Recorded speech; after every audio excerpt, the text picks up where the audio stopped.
നിങ്ങൾക്ക് ഫൈനലിൽ എത്താനോ ഒരു ISL കിരീടം നേടാനോ കഴിഞ്ഞില്ലായിരിക്കാം.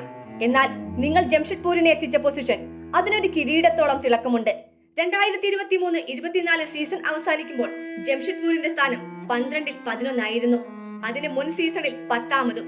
അവിടെ നിന്നും 2025 സീസണിൽ സെമി ഫൈനൽ വരെ എത്തി നിൽക്കുമ്പോൾ ഖാലിദ് ജമീൽ എന്ന ഇന്ത്യൻ സൂത്രശാലിയും എന്നും ഓർമ്മിക്കപ്പെടും. 2023-ൽ അദ്ദേഹം ജംഷഡ്പൂരിലെത്തി. ജംഷഡ്പൂരിലെത്തുമ്പോൾ ജമീലിന് കുറെ കാര്യങ്ങൾ ചെയ്തു തീർക്കാനുണ്ടായിരുന്നു. അതെല്ലാം ഓരോന്നായി തിരുത്തി കുറിച്ചുകൊണ്ട് ഖാലിദ് ജംഷഡ്പൂരിനെ മുന്നിലേക്ക് കൊണ്ടുവന്നു. കൂടെ ഇന്ത്യൻ സൂപ്പർ ലീഗിൽ സ്റ്റീഫൻ എസ്സയെ വീണ്ടും എത്തിച്ചു. ഖാലിദിന്റെ ഉരുക്കുപടയ്ക്ക് ഏറ്റവും കരുത്തായ തീരുമാനമായിരുന്നു അത്. ഉരുക്ക് പ്രതിരോധം ശക്തമായി.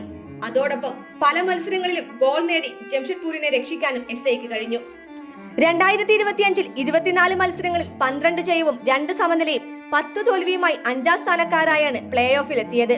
പ്ലേ ഓഫിൽ നോർത്ത് ഈസ്റ്റിനെ ജംഷഡ്പൂർ 2 ഗോളിന് തോൽപ്പിച്ച് സെമി ഫൈനലിലും. സെമി ഫൈനലിലെ ആദ്യ പാദത്തിൽ സ്വന്തം കാണികൾക്ക് മുൻപിൽ ജംഷഡ്പൂർ 2-1 വിജയിക്കുമ്പോൾ 6 മത്സരങ്ങൾക്ക് ശേഷം ആദ്യമായാണ് ജംഷഡ്പൂർ മോഹൻ ബഗാനെ പരാജയപ്പെടുത്തുന്നത്. എന്നാൽ ആദ്യ പാദത്തിൽ എസ്ഐക്ക് മത്സരത്തിന് ശേഷം ലഭിച്ച മഞ്ഞക്കാട് ജംഷഡ്പൂരിന് തിരിച്ചടിയായി. 4-ാം മഞ്ഞക്കാടിന്റെ സസ്പെൻഷൻ എസ്ഐക്ക് ലഭിച്ചു. എന്നാൽ 2-ാം പാദത്തിൽ മോഹൻ ബഗാനെ പ്രതിരോധിക്കുക എന്ന തന്ത്രമായിരുന്നു ജംഷഡ്പൂർ സ്വീകരിച്ചത്. എസ്ഐയുടെ അഭാവമുണ്ടായിരുന്നെങ്കിലും ജംഷഡ്പൂർ ആദ്യ പകുതിയിൽ മനോഹരമായി മോഹൻ ബഗാനെ തടഞ്ഞു നിർത്തി. ആക്രമണത്തിന് ശ്രമിക്കാതെ പഴുതടച്ച പ്രതിരോധം ജംഷഡ്പൂർ കാഴ്ചവെച്ചു. പക്ഷേ 2-ാം പകുതിയുടെ 51 മിനിറ്റ് വരെ അതിന് സാധിച്ചുള്ളൂ. 35 ഷോട്ടുകളും 10 ടാർഗറ്റുകളുമായി മോഹൻ ബഗാൻ കളം നിറഞ്ഞു കളിച്ചു. മത്സരത്തിൽ ജംഷഡ്പൂർ 53 ക്ലിയറൻസുകളാണ് നടത്തിയത്.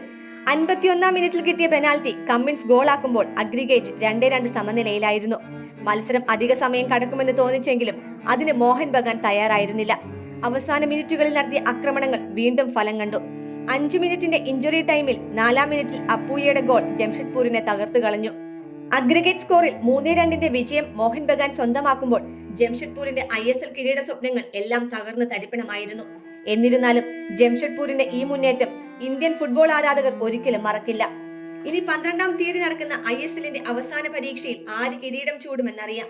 2022-23 ശേഷം ഒരു കിരീടം നേടാൻ മോഹൻ ബഗാൻ എത്തുമ്പോൾ ഈ സീസണിൽ ISL ഷീൽഡും കിരീടവും സ്വന്തമാക്കുക എന്ന ആഗ്രഹവും മോഹൻ ബഗാന്റെ മനസ്സിലുണ്ടാവും.